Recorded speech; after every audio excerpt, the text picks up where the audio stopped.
Europe 1, bonjour, le journal des sports, Raphaël Duchemin. Et à la une ce matin, Zidane, le coup de colère, Jérôme. Presque une incongruité. Zizou a haussé le ton face à des journalistes hier parce que l'icône des Bleus, entraîneur du Real Madrid, traverse la pire période de trouble en 2 ans à la tête de la prestigieuse équipe espagnole, à 16 points du rival Oni Barcelone en championnat.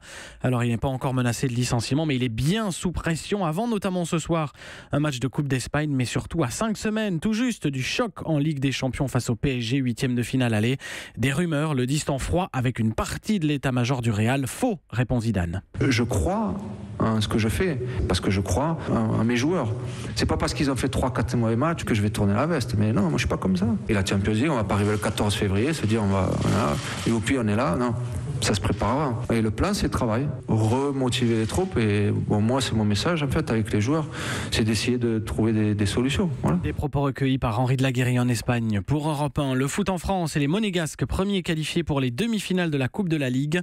Succès de 1 à Nice, avec une première utilisation de l'assistance vidéo à l'arbitrage pour un match entre Ligue 1. Aujourd'hui, Rennes-Toulouse, 18h45, Angers-Montpellier et Amiens-PSG à 21h05. Le mot sport du jour. Route, il a écumé les routes du monde entier au guidon de sa bicyclette et il veut maintenant trouver sa nouvelle route de retraité du sport. Thomas Voeckler, l'un des cyclistes les plus populaires, 38 ans.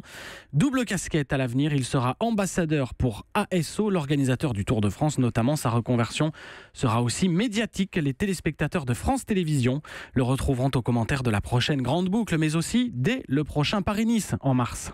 J'ai fait que du vélo pendant 25 ans, 17 ans chez les pros, mais il y a les années des jeunes avant où je me levais le matin en pensant vélo. Donc voilà, maintenant je me lève le matin, je vais pas m'entraîner, donc il faut, même si j'ai une famille à la maison dont je dois m'occuper, mais voilà, il faut que je trouve ma voie un petit peu. C'est pour ça que je tenais vraiment à pas entrer dans un rôle unique dans un futur proche, quoi. Thomas Voeckler en micro européen d'Axel May. L'histoire du jour. Dopé à l'insu de son plein gré, vous connaissez, c'est plus que jamais le cas de le dire. Alors c'est l'histoire de Seiji Komatsu, 25 ans, japonais compétiteur en canoë-kayak, et il s'est retrouvé dopé malgré lui.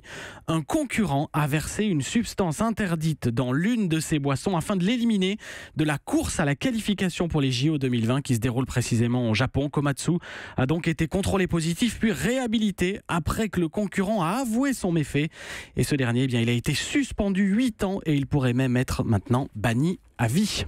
Merci Jérôme Lacroix. Europe 1.